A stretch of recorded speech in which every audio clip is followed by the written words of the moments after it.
আজ বানাচ্ছি butter chicken মশলা। বানানোর জন্য আমি একটা কড়া গরম করে নিয়েছি, তার মধ্যে দিয়ে দিলাম 1 স্পুন বাটার।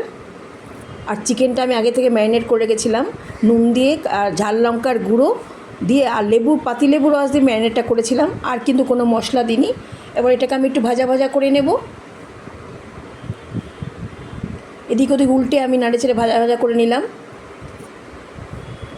এই 1 মিনিট মতো ভাজা ভাজা করেছি। এবার আমি চিকেনটাকে উঠিয়ে নেব। এবার আমি চিকেনটা একটু বাটার দিয়ে দিলাম। বাটারটা এর মধ্যে দিয়ে দিলাম গোটা গরম মশলা, তেজপাতা।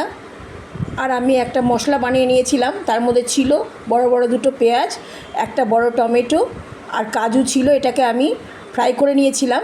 আর ব্লেন্ড করার সময় তেল দিয়ে ব্লেন্ড করার সময় আমি 1 স্পুন বাটার দিয়েছিলাম মশলাটার মধ্যে। এবার আমি মশলাটা দিয়ে দেবো, আদা রসুন সব দিয়ে দিচ্ছি। মশলাটা একটু ভাজা ভাজা করে নেব। মশলাটা ভাজা ভাজা হয়ে এলে আমি ব্লেন্ড করা মশলাটা এবার দেব।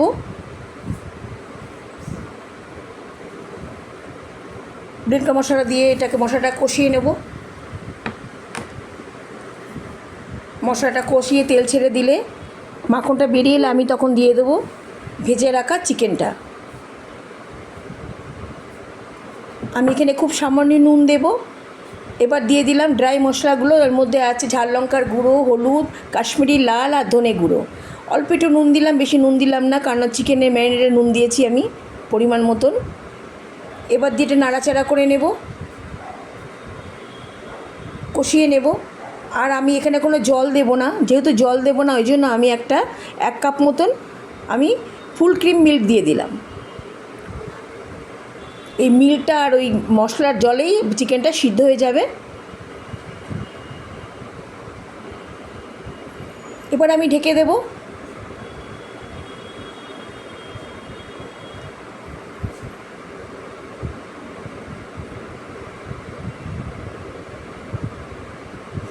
হয়ে গেছে আমার এটা কষানো। আমি আবার এখানে উপর থেকে কিছুটা বাটার দিয়ে দেব। দিয়ে দেবো সানরাইজারের গরম মশলা,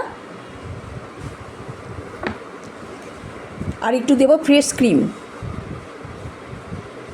এইভাবে করে খেয়ে দেখবেন, ভালো লাগবে। ভালো লাগলে একটু লাইক কমেন্ট শেয়ার করে দেবেন। ইউটিউব থেকে দেখলে সাবস্ক্রাইব করবেন। সুস্থ থাকবেন, ভালো থাকবেন। ধন্যবাদ।